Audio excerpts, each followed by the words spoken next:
આમોદ તાલુકા વિકાસ અધિકારીની અરજીના આધારે બે વ્યક્તિ આમોદ તાલુકા કોંગ્રેસ પ્રમુખ અને આમોદ તાલુકા પંચાયત સભ્ય સામે ફરજમાં અવરોધ સહિત વિવિધ કલમો હેઠળ ગુનો નોંધાયો.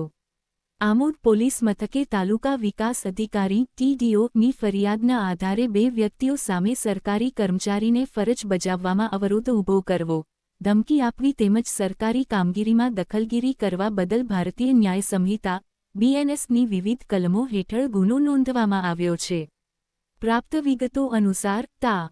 4 ઓગસ્ટ 2026ના રોજ બપોરના સમયે આમોદ તાલુકા પંચાયત કચેરી ખાતે તાલુકા વિકાસ અધિકારી પોતાની ઓફિસમાં ફરજ પર હાજર હતા.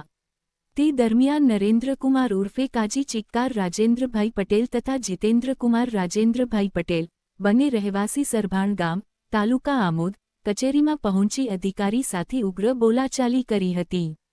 ફરિયાદ મુજબ બંને આરોપીઓએ સરકારી કામગીરીમાં અવરોધ ઊભો કરી અપશબ્દો બોલ્યા, ધમકી આપી તેમજ ઓફિસમાં હોબાળો મચાવી સરકારી ફરજમાં વિક્ષેપ પહોંચાડ્યો હતો. ઘટનાને પગલે તાલુકા વિકાસ અધિકારીએ આમોદ પોલીસ મથકે લેખિત ફરિયાદ નોંધાવતા પોલીસે ગુનો દાખલ કરી વધુ તપાસ હાથ ધરી છે.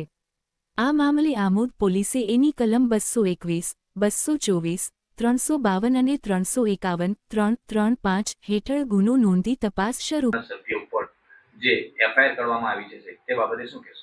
નમસ્કાર, મારું નામ નરેશ લાડુમોર છે. હું તાલુકા વિકાસ અધિકારી તરીકે આમોદ ખાતે ફરજ બજાવું છું. તારીખ 4 ઓગસ્ટ 2026ના રોજ બપોરે 12 વાગ્યાના અરસામાં નરેન્દ્રકુમાર રાજેન્દ્રભાઈ પટેલ ઉર્ફે કાઝી તેમજ ચિંતનકુમાર રાજેન્દ્રભાઈ પટેલ, બંને રહે ગામ સરભાણ, તાલુકો આમોદ, જિલ્લો ભરૂચ, એ બંને મારી ચેમ્બરમાં આવેલ હતા. મારી સાથે ઉગ્ર બોલાચાલી કરી અને અપશબ્દોનો પણ પ્રયોગ કર્યો, સરકારી કામમાં રૂકાવટ કરેલ છે. જે અંતર્ગત મેં આમોદ પોલીસ સ્ટેશન ખાતે 4 ઓગસ્ટ 2026ના રોજ બપોરે 16 કલાકે એફઆઈઆર નોંધાવેલ છે, જેની વધુ તપાસ પોલીસ અધિકારી શ્રી દ્વારા હાલ ચાલુમાં છે.